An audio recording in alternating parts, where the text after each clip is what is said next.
रामायण एक महान और प्राचीन भारतीय महाकाव्य है जिसे महर्षि वाल्मीकि ने लिखा। यह महाकाव्य मुख्य रूप से श्रीराम के जीवन और उनके कार्यों पर आधारित है।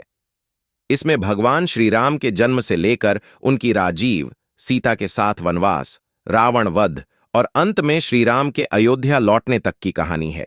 रामायण न केवल धार्मिक दृष्टिकोण से महत्वपूर्ण है, बल्कि यह भारतीय संस्कृति, नैतिकता और जीवन मूल्यों के लिए भी एक अमूल्य धरोहर है।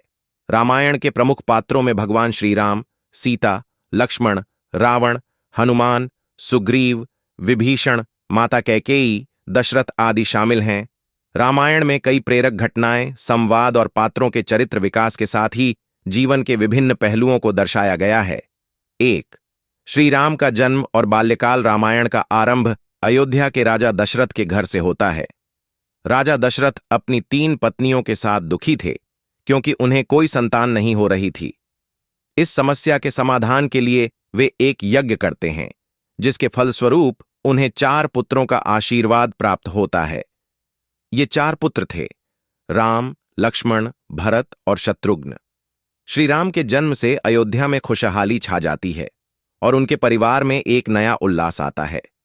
2 गुरु वशिष्ठ और राम के शिक्षाकाल राम का पालन पोषण बहुत ही आदर्श तरीके से हुआ। उनका पालन पोषण उनके पिता राजा दशरथ और माता कौशल्या के मार्गदर्शन में हुआ। इसके साथ ही उन्हें गुरु वशिष्ठ से भी शिक्षा प्राप्त हुई। राम के साथ उनके छोटे भाई लक्ष्मण, भरत और शत्रुघ्न भी शिक्षा प्राप्त करते हैं।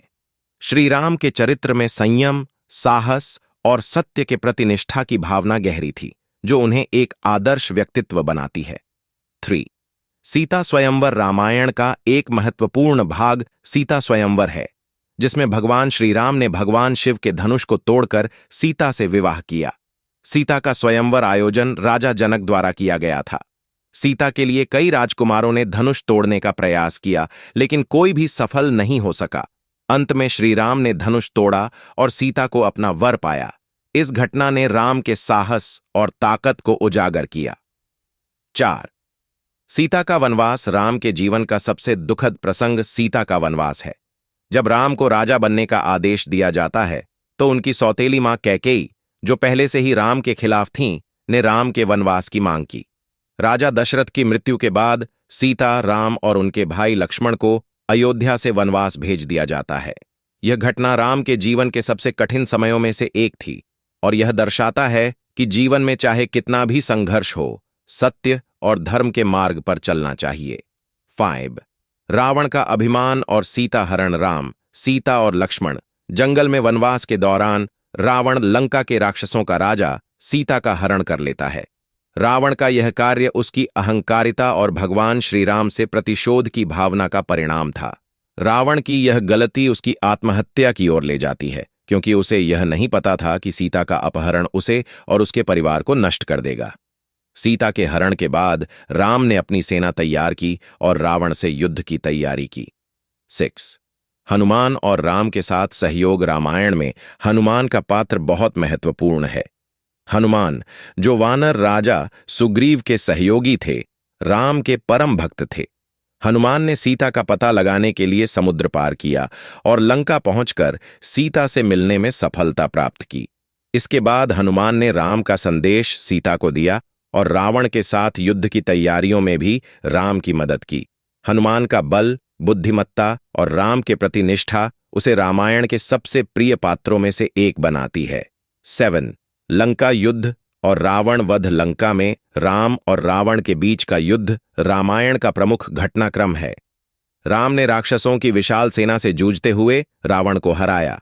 रावण, जो अत्यंत शक्तिशाली और अहंकारी था, अंततः भगवान श्रीराम के हाथों मारा गया। रावण का वध न केवल उसके अहंकार का परिणाम था, बल्कि यह दर्शाता है कि अंत में सत्य की ही विजय होती है, चाहे वह किसी भी रूप में हो। रावण की मौत के बाद राम ने सीता को रावण के कब्जे से मुक्त कराया और उन्हें सम्मान दिया। 8. सीता का अग्नि परीक्षण। राम और सीता का पुनर्मिलन होने के बाद सीता पर अग्नि परीक्षा का प्रसंग आता है। रावण के द्वारा सीता का अपहरण किए जाने के कारण उनके पवित्रता पर प्रश्न उठते हैं। इस संकट से उबरने के लिए सीता ने अग्नि परीक्षा दी, जिसमें वह अग्नि से सुरक्षित निकल आईं, जिससे यह सिद्ध हुआ कि उनकी पवित्रता और निष्ठा अक्षुण्ण है। 9 श्री राम का राज्याभिषेक अयोध्या लौटने के बाद हुआ। उन्होंने अपनी मातृभूमि अयोध्या में खुशी का माहौल बनाया और जनता के बीच न्याय स्थापित किया। उनका शासनकाल राम राज्य के नाम से प्रसिद्ध हुआ, जो आदर्श शांति और न्याय का प्रतीक माना गया। उनके द्वारा किए गए कार्यों ने यह सिद्ध किया कि एक आदर्श राजा को धर्म, नीति और जनता के प्रति निष्ठा का पालन करना चाहिए। 10 राम का जीवन और उनके आदर्श। रामायण में भगवान राम के जीवन से कई महत्वपूर्ण जीवन पाठ सीखे जा सकते हैं। राम का जीवन संघर्षों से भरा हुआ था, लेकिन उन्होंने कभी भी अपने आदर्शों से समझौता नहीं किया। उनका जीवन सत्य, धर्म और निष्ठा का प्रतीक है। वे एक आदर्श पुत्र, पति, भाई और राजा थे।